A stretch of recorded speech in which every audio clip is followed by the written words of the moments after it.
Praise God. Pamilya po sa atin ng verse na ito, hindi lang po isang story na nabasa natin na narinig, kundi mayroon pong mensahe at ito po yung ma-apply natin sa ating buhay at maging sa ating kapanahunan, may mga principle na mga bagay na tinuturo sa atin sa mensahe ito.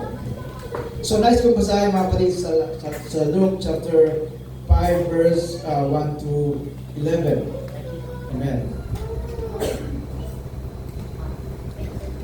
So sa story na ito mga kapatid ay nakita natin kung paano tinawag ang mga alagad, si Simon at ang iba pang mga alagad, at kung paano sila sumunod.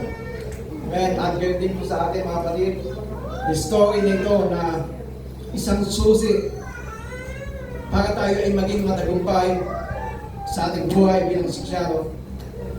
We need to trust and obey God. Amen. Sabihin mo natin. Trust and obey God. Obey God. Praise God. So sa buhay po natin, there are times na dumarating sa atin na tayo po ay nabibigo. Amen. Isang na-discourage ka. Yung mga bagay na may mga bagay na inaasam ka na makuha pero hindi napasa iyo eh. Yung mga gusto mong bagay na nais ay di ba, hindi na nasa katuparan, nasa ikatuparan. Praise God. At there are time mga kapatid na inisip mo na bigo ka. Di ba? Parang ikaw ay grupo. Pero mabuti ang Panginoon mga kapatid. There are times sa mga oras na dumarating sa atin yung mga bagay dito, nandiyan siya upang palakasin tayo mga kapatid. At bigyan ng pag-asa. Praise God. So ganito po ang nangyari mga kapatid. Na isang araw, ang ating Panginoon Jesus ay nangangaral. Nakita niya doon sa pangpang, may dalawang bangka. At naroon din sabi ang mga isda at dililisan nila ang mga lambat. And so pag nagbabasa po tayo, parang pinipicture out mo yung story. At parang feel mo na nandun ka, nakita ang story. Na nakita niya yung mga isda na sa time na yon na nililinisan yung mga gandang lambat. And dapat ang eksena, after na nandun sila ay yung mga huli nila ay hinahandaan na eh. Di ba? Pero that time, pinapakita walang huling isda eh. Di ba? Lambat ay nililisan nila at dito mga kapatid ay nakita ng Panginoon at yung bangka mga kapatid ay sabi ng Panginoong Jesus ay ilayo ang bahagya sa pangpang at siya po ay naupo at siya po ay nangangaral mga kapatid. Amen. At dito mga kapatid sa tagpong ito ay nakita po natin na sitwasyon na kung paano mga kapatid si Simon ay ano yung naging reaction niya. Di ba sa time na yon na siya po ay napansin ng ating Panginoon. Di ba sa tagpong yun mga kapatid, may mga tao na tila ay, sabi ko, napakaraming tao na nakikinig ng salita ng Panginoon sa kanyang pangangaral. Pero napansin niya yung dalawang ito mga kapatid eh.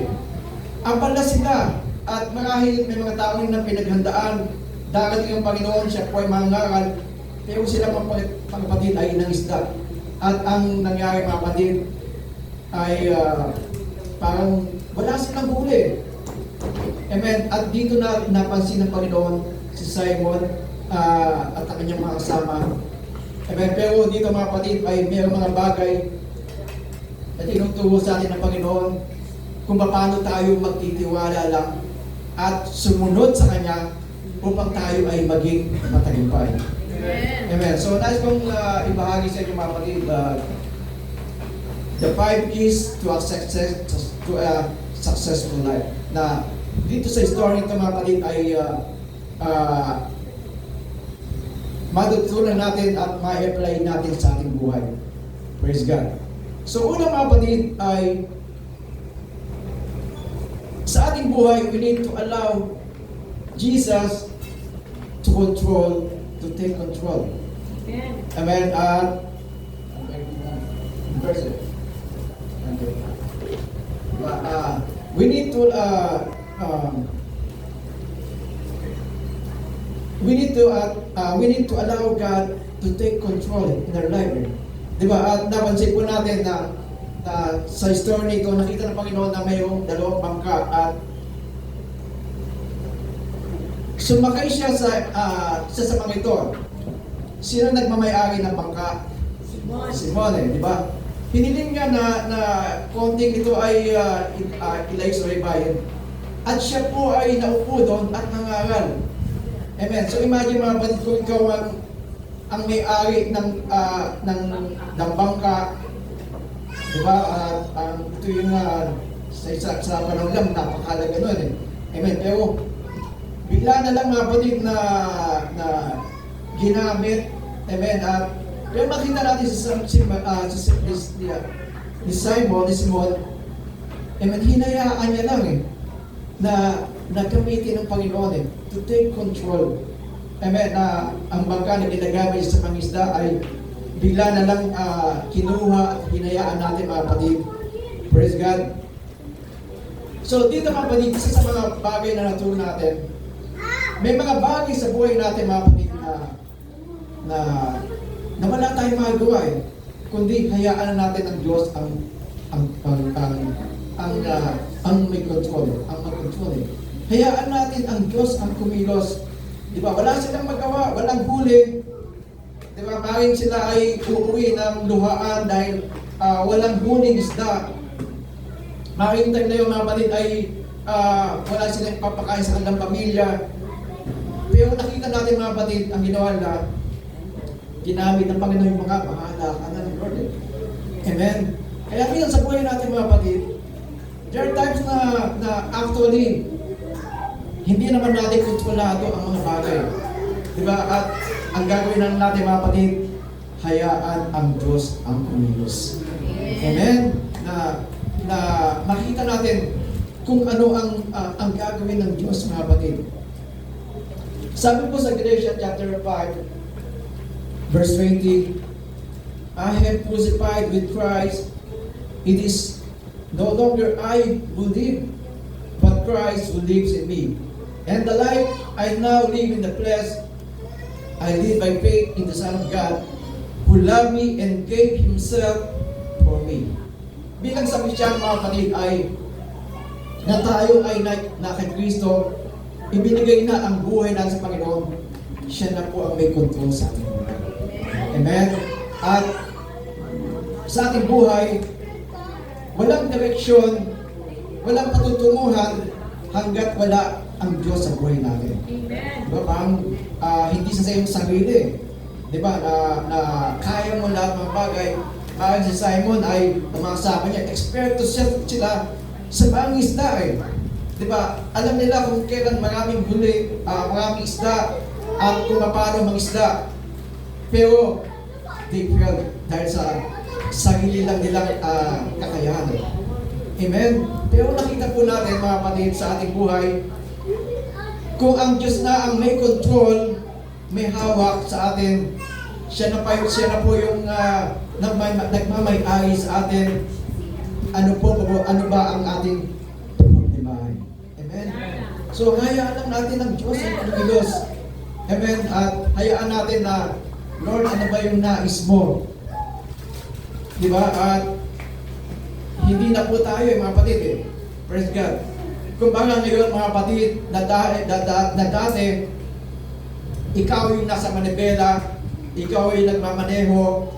There are times mga kapatid na may mga lugar na pinupuntahan ka na bako-bako, matatagip na lugar. Kasi pa ikaw yung nagmamaneho, talagang sinisikap mo na maging maingat at maging yung biyahe mo ay maging maganda at maiwas ka sa aksidente.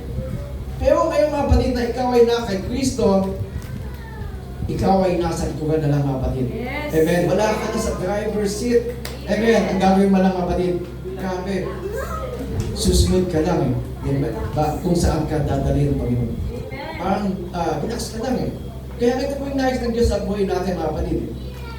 Buhay, living in God's favor. Amen. Kaya yung ating Sunday school di ba, na makikita mo kapatid, yung pabor ng Diyos sa buhay mo Di ba, hindi na dati na ikaw ay nakikikahos, pero ngayon mga kapatid, ikaw na po ang may control.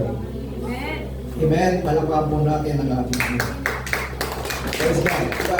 So ngayon mga kapatid, nakikita mo mga kapatid na nandiyan ang Panginoon Praise God. May time sa buhay natin mga kapatid na minsan isip natin, you are failed. Amen. Bigo ka na naman. At minsan may time na gusto mo ng subuko. Pero mayroong tingnan po natin si Thomas Edison. Diba? Mayroong siyang iniwan sa atin na lesson Amen. So wala yung mga ating yung ating mga ilaw o yung mga ating sa ating kapanahunan na enjoy natin. Kung isang araw mga kapatid, kilala natin mga invention ni Thomas Edison, kung siya po mga kapatid ay nag-give up, diba? Nag-give up siya na wala na, hindi ko na kaya ito, hindi na akong tatagumpay. So maraming tayo mga kapatid sa kanyang invention, hindi naman isang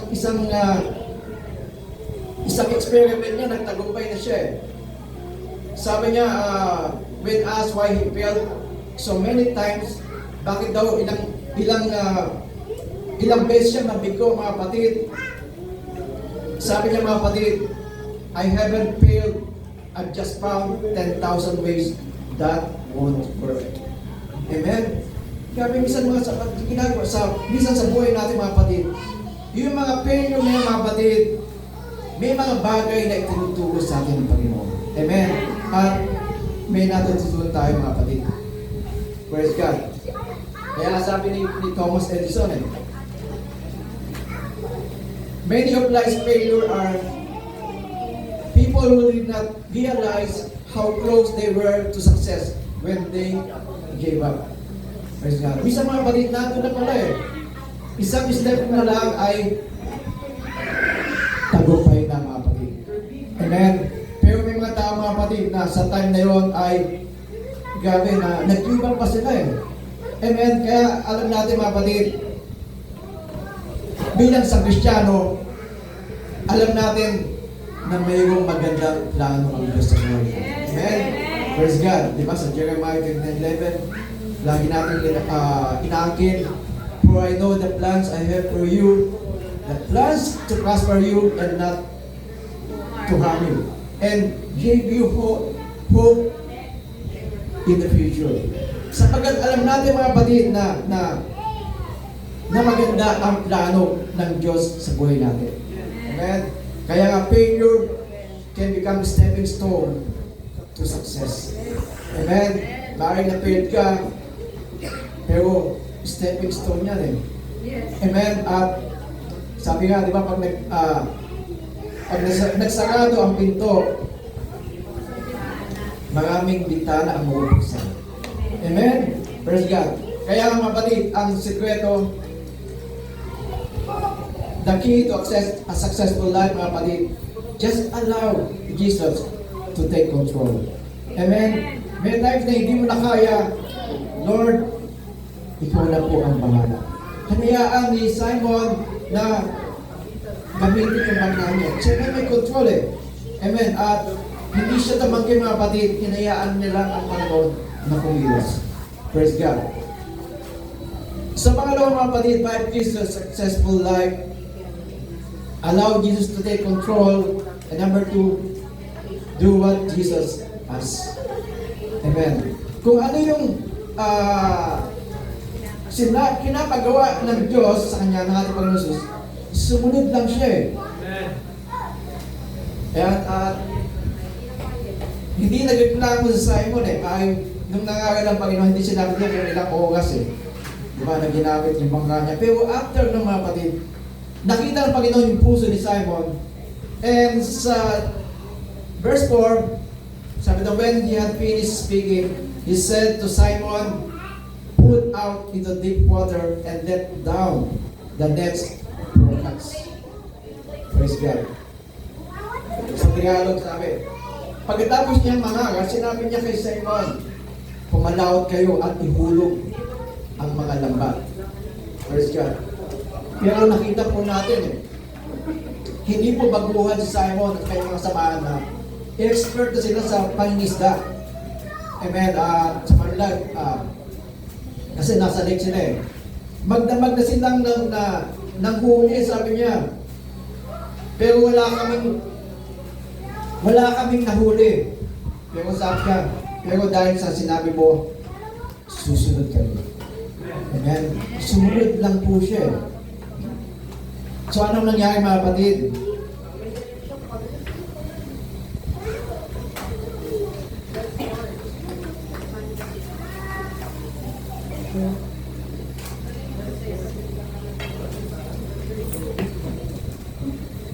Sa verse 6, gano'n nga ang ginawa. Ganun nga ang ginawa nila at nakahuli sila ng mga isda. Kaya halos mapunit ang kanilang mga lambat. Amen. So imagine mga kapatid, sa kanilang kaisipan, alam nila na umaga na eh, wala nang isda nun. Magdamag na nga silang nanghuli.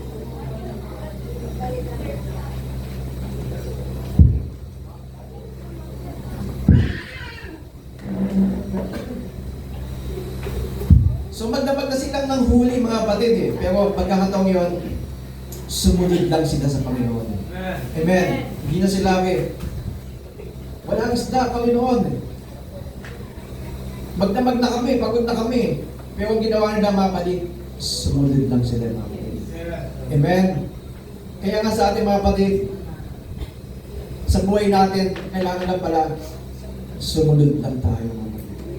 Amen. May pagkakataon mga kapatid sa buhay natin na hindi natin maunawaan. Lord, paano to? Ano yung nais mo, Panginoon? Parang mahirap, Panginoon eh. Pero ang gagawin mo lang pala, sumunod lang. Amen? Praise God. At makikita natin ang gagawin ng ating Panginoon. Praise God. Sabi sa Deuteronomy chapter 5 verse 3, walk in obedience to all that the Lord your God has commanded you, so that you may live and prosper and prolong your days in the land that you will possess. Amen. So ito yung sinabi ng Panginoon sa mga taga-Israel. Itong susi mga kapatid na kailangan sumunod lang tayo sa ating Panginoon. Amen. So sa tayo mga kapatid na minsan ay hindi natin marinig ang tinig ng ating Panginoon. Amen. So minsan na over-busy ka. Amen. Pero ang araw-araw mga kapatid, ang Diyos po ay nangungusap sa atin. Amen. At maging sa mga sitwasyon sa buhay natin, ang Diyos po ay nangungusap. Praise God. Kaya ang napaka-importante mga kapatid na ating personal na devotion sa ating Diyos. Amen. Dito natin marinig ang tinig ng ating Panginoon. Diba? Sa bawat hakbang ng ating buhay, sa bawat desisyon na gagawin natin sa ating buhay, nandiyan mga kapatid, na Lord, ano ba yung kalooban mo? Praise God. At kung ano yung kalooban ng Diyos, susunod lang tayo mga kapatid. Amen. Naalala ko bago kami mag full time sa ministry, may mga business pa kami. Pero dumating yung time, sabi ni Lord, stop muna. Amen. So wala kaming nagawa pa. Wala kaming ginawa mga kapatid, kundi sumunod lang sa ating Panginoon. Amen. At naisip ko, kung kami pala ay hindi sumunod, ano kaya yung buhay namin? Praise God. Pero nakita natin, kapag tayo ay kumilos ang sumunod sa ating Panginoon, mayroong tagumpay. Yes. Amen. Mayroon siyang magandang plano mga kapatid. Kaya nga anong sitwasyon mo ngayon, ang Diyos ay hindi pa tapos. Amen. Mayroong bagay na hinahanda siya mga kapatid.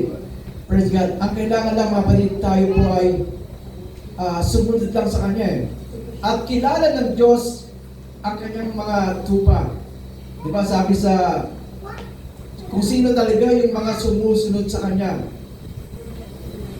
Sabi niya, John verse 27, "My sheep hear my voice, and I know them, and they follow me." Praise God. So, sino po yung nakikinig? Ito yung mga tupa ng ating Panginoon. Pero yung mga hindi na tunay na tupa, amen, baka kambing, kaya hindi sila sumusunod eh. Pero kilala ng Diyos mga kapatid, yung mga kanyang mga anak, kanyang mga tunay na tupa, sila ay sumusunod sa Kanya. Amen? Kaya nga ang susi mga kapatid sa buhay natin, sumunod lang po tayo sa nais ng Diyos sa ating buhay. At hindi tayo maniligaw mga kapatid. Praise God. Sabi sa Proverbs chapter 19 verse 21, "Many are the plans in the person's heart, but it is the Lord's purpose that prevails." Praise God. So marami tayong plano. Marami tayong nais sa buhay natin. Praise God. Pero mabuti ang Diyos mga kapatid. Minsan tayo po ay lumilihis, pero tayo po ay patuloy na itinutuwid ng Panginoon doon sa nais niya sa buhay natin. Amen. Ano yung nais ng Diyos sa buhay mo? Praise God. At ano yung plano ng Diyos sa buhay mo? Di ba? Kaya nga makikita po natin sa buhay natin, kung hindi natin alam yung purpose, di ba? Bakit kaya ako nasa mundo ito? Ano yung dahilan mo, Lord? Di ba? Pag nakita natin ang tunay na purpose ng buhay natin, grabe, napakasimple lang pala eh. Di ba? Magbibigay sa atin ng tunay na kapanatagan, ng tunay na direksyon, at makita natin, ito yung magiging susi mga kapatid. Upang makita natin, mahanap talaga yung anong plano ng Diyos sa buhay natin. Amen. Praise God. Kaya pinapakita mga kapatid, diba? Halos nung sumunod sila mga kapatid, inilatag nila yung bat. Grabe, ang nahuli, halos mapunit at lubog yung bangka. Praise God. At sa atin din mga kapatid, nais ba natin maranasan yung overflowing blessing ng Diyos sa buhay natin? Yung magandang plano niya para sa atin. Kailangan lang mga kapatid, sumunod tayo. Praise God. Palakpakan po natin. Praise God. At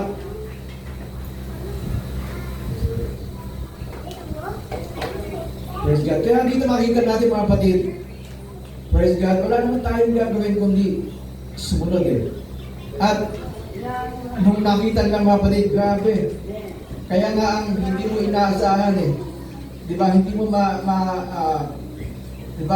hindi mo maagaw kung ano yung, kung gaano, di ba, yung plano ng Diyos sa buhay natin.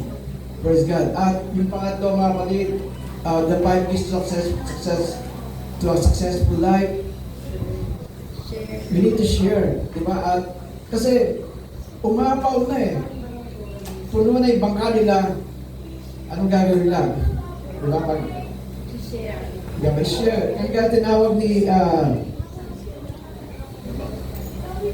sa verse yung ginawa, sa verse 6, sabi doon, ganon nga ang ginawa nila, nakahuli sila ng maraming isda, kaya halos mapulit ang kanilang mga lamba. Kinaway nila kanilang mga kasamahan na sa kabilang bangka upang magpatulong. Lumapit naman mga ito at napuno nila ang dalawang bangka, halos lumubog ang mga ito. Praise God. So, nais ng Diyos sa ating mga kapatid ay hindi lang tayo pagpalain, kundi ito ay umaapaw mga kapatid. Amen? So, hindi lang po mga kapatid na tayo ay magiging container. Kapag container ka, halos puno lang eh. Amen? O, okay na to, puno na. Pero ang gusto naman doon, maging dispenser tayo mga kapatid. Amen? Grabe, dadaluyan po tayo ng pagpapalak mga kapatid. Praise God. At there must be a reason mga kapatid why God wants to bless you. Amen? Gusto ka niyang gawing daluyan ng pagpapalak mga kapatid. Praise God. Kaya nga sa church, mga kapatid, tinuturo natin na may dalawang klase lang ng member. Diba? Ito yung mga kingdom builder, diba? Ito yung mga pastor, mga works na gumagawa sa Panginoon. Kung hindi ka builder, mga kapatid, dapat kasama ka doon sa provider. Amen. Nasa puso mo na tumulong sa church, nasa puso mo na ikaw ay i-bless the Lord at para matugunan yung pangailangan sa kanyang gawain. Amen? Hindi mapatid ko kaya nung sa isang pangabula na isang mayaman na siya po ay nagtanim at nagpumani ng maraming halos puno na yung kanyang kamalig eh. Di ba? At maapaw na, sabi niya, ganito ang gagawin ko. Gagawa pa ako ng mas maraming mga kamalig upang doon ko ilagay ang kanyang ang aking mga ani. Pero ano sabi sa kanya mga kapatid?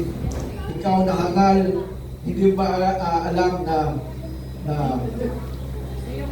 ngayong araw kung kunin ko ang iyong buhay, ano ang mapapakinabang mo? Praise God.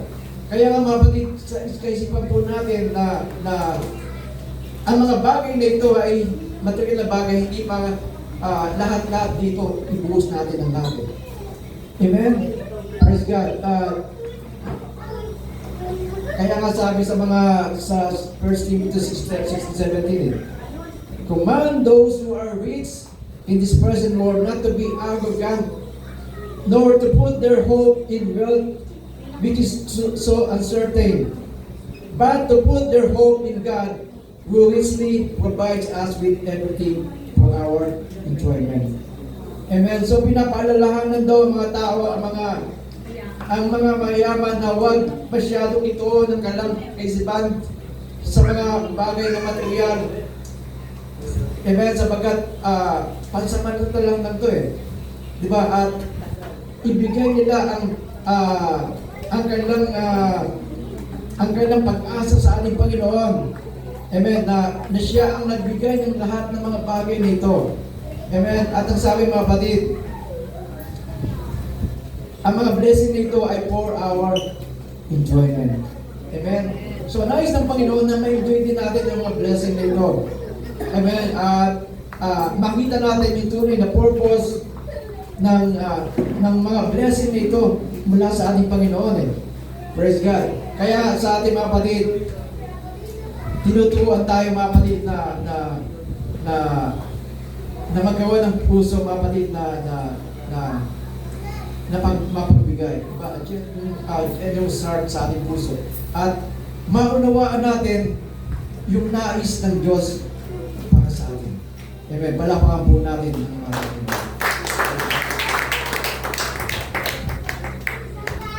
Kaya dito mga kapatid sa story nito, may mga prinsipyo na itinuro sa atin ng Panginoon.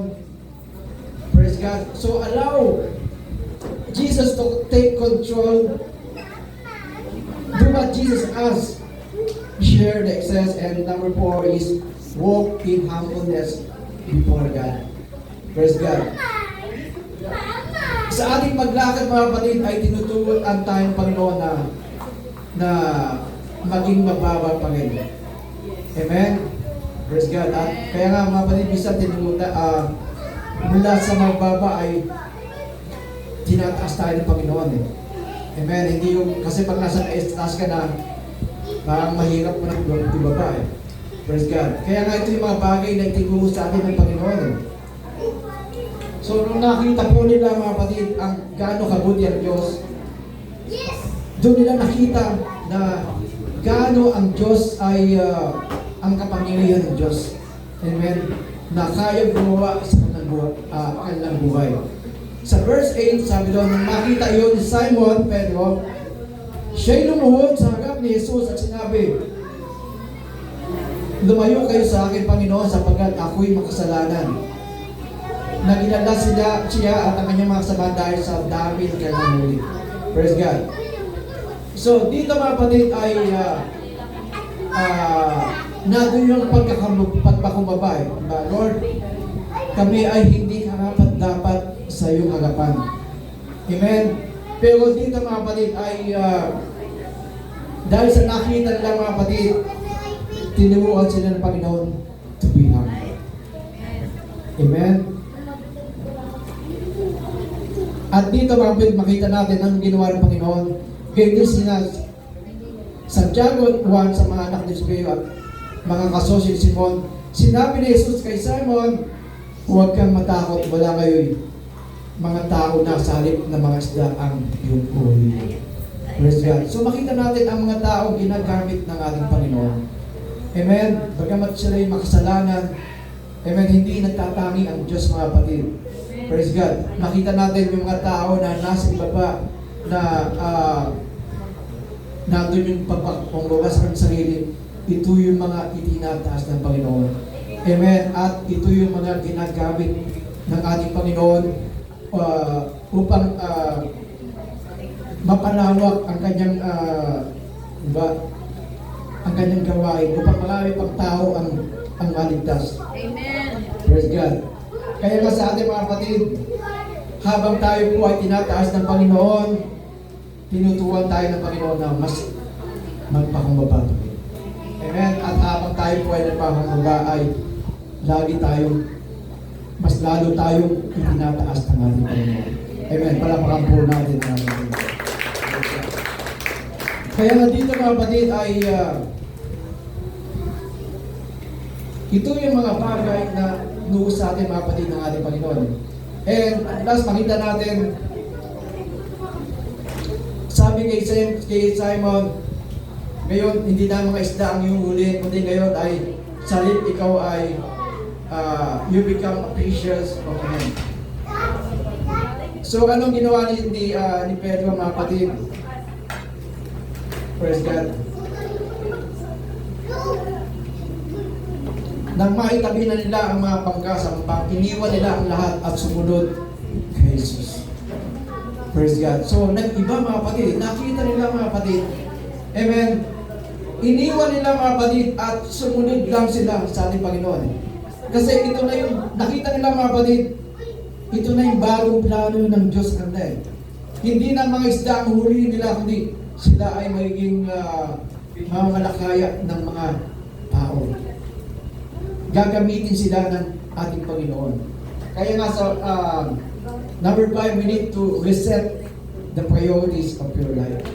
Praise God. So minsan ito yung focus natin, pero pag nakita natin ang layunin ng Diyos sa buhay natin, sabi, we need to reset our priorities. Amen? Ito na yung nais ng Diyos sa buhay mo eh. Kailangan sumunod ka lang mga kapatid eh. Praise God. At napakaganda mga kapatid sa buhay natin na maunawaan natin, Lord, ano ba talaga yung nais mo sa buhay ko? Praise God. Kaya nga sa buhay namin ay naging malinaw. Marami kaming naging hanap buhay. Pero isang araw mga kapatid, dito pala kami dinadala ng Panginoon. We need to set our priorities na ito susunod lang doon sa nais ng Diyos eh. Amen? So sa ating buhay din mga kapatid, kailangan natin, ano ba yung priority natin sa ating buhay? Amen? Kung hindi natin alam kung ano talaga yung priority mo, amen, may hirapan ka eh. Tapos kung bigay illustration na ito, nakita ko yung laruan ni So ito talaga mga kapatid ang di ba? Ito yung design nito mga kapatid eh. Di ba? Ito yung kailangan ito yung mauna mga kapatid. Ayan. Di ba? Ito yung sunod at makita natin. Amen. Nabuo siya eh. Pero kung gagawin po natin mga kapatid,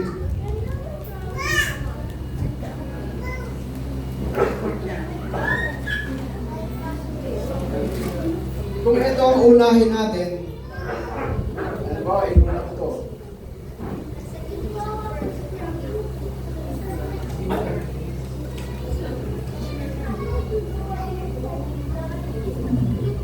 Inuna po to, hindi na kasi. Amen? Pero alam natin yung priority natin sa ating buhay. Yes. Amen? Praise God. Una sa lahat, ang Diyos sa buhay natin, mga kapatid. Amen? Diba? Una, mga kapatid, ang Diyos, kasi first the kingdom of God and His righteousness and all those things shall be added unto you. Amen? At ang pangalawa, una sa ang Panginoon, pangalawa yung family natin. Yes. Diba? Kasi pag napabayaan mo din yung family mo ay diba, medyo mahirap. Ang pangatlo, yung ministry. Amen. Yung ministry o yung career mo. Amen. At kasunod na doon yung mga ibang bagay. So, alam natin yung priority natin. Amen. Kaya, pag nauna yung this priority, grabe, parang kulang talaga yung oras mo eh. Halos wala ka ng oras para sa ating Panginoon. Amen. Pero kung alam mo yung priority mo sa buhay mo, di ba, una ang Panginoon, family, tapos yung ministry, trabaho, at time mo sa mga kaibigan mo, extracurricular, sobra pa eh. Amen. So may bonus pa, mga kapatid. Amen. Amen. At pag nakita mo yung priority mo, lahat happy. Amen. Praise God. Kaya mga kapatid, ito yung nais ng Diyos sa buhay natin eh. Hindi lang mabuhay, to live more abundantly sa buhay natin, mga kapatid. Amen. At maranasan natin yung pamor at plano ng Diyos sa ating buhay. Amen. Palakpakan po natin. Praise God. Kaya dito mga kapatid, sa story na ito, amen, at nung una, nung nangangaral ng ating Panginoon, na-focus siya doon sa dalawa na busy. Di ba? Sa mga iba ay talagang nais makinig ng kanyang salita. Pero nakita natin mga kapatid, nais ng Panginoon sila ay di ba, magtagumpay din. Makita yung nais niya sa kanila. Amen? So kaya ang ginawa nila mga kapatid, He allows Jesus to take control. Sa buhay po natin mga kapatid, di ba, the key to a successful life, allow God to take control in our life. Lord, ikaw na po ang bahala. At alam mo yung best para sa akin. And do what Jesus asked. Sumunod lang tayo mga kapatid doon sa nais ng Diyos para sa atin. Amen. At makita natin doon yung overflow blessing niya. Amen. Na yung gagawin niya mga kapatid. Praise God. And share. Diba? After na matamasa natin to, diba? Share what you have. Amen. Share natin mga kapatid. And pang-apat ay nandun pa rin yung humbleness. Amen. So walk in humbleness before God. And gaya ng ni Simon, sila po ay nagpakumbay. And after doon mga kapatid, praise God, ay binigay nilang buong buo ang kanilang buhay sa Panginoon. So reset the priorities of your life. So naging iba na mga kapatid ang nais ng Diyos sa kanila. So sa buhay din natin mga kapatid, maaaring sa panahon ito ay inilimit tayo ng Diyos doon sa bagong plano niya para sa atin. Amen. We need to reset our priorities at sumunod lang sa kanyang mga Panginoon. Amen. Praise God. Hallelujah. Kaya sa umagang ito mga kapatid, may mga bagay na tinuturo sa atin ng Diyos. Lord, ano ba yung nais mo? Praise God. Kaya nga ang key mga kapatid is trust and obey. Amen. Palapakan po natin ang ating Panginoon. Magtiwala lang po tayo mga kapatid at sumunod doon sa nais niya. Praise God. So tayo pong lahat ay tumayo mga kapatid. Praise God. Napakabuti ng Diyos sa buhay natin mga kapatid. Amen. Nais niya mga kapatid na mabuhay, maranasan natin yung buhay na nais niya para sa atin. Hallelujah, hallelujah. Hallelujah. Lord, salamat po sa maging ko, sa iyong mensahe. Nais mo ang bawat isa ay maging matagumpay sa kanilang buhay. Dahil sa bawat nito, may mga nakaranas ng iba-ibang problema, mga disappointment sa kanilang buhay. Pero nais namin, Lord, sa bawat nito, na ikaw na ang mag-take control, ang manghunaw, God, at ituro mo ang mga bagay na nais mo, Panginoon. Praise God, kami po ay susunod lang, Panginoon, sa nais mo. At alam namin na kailanman ay hindi pabayaan ang iyong buhay. Hallelujah. Praise God. Salamat po, Panginoon. Pinabalik namin sa iyo ang lahat ng Panginoon. In the name of Jesus. Praise God. Hallelujah. Praise God. So let's feel the presence of the Lord. Mga Panginoon, bayang sa mga ito ay nanguusap sa atin ang ating Panginoon. Hallelujah. Praise God. Hayaan po natin na siya po ang manguna sa ating buhay.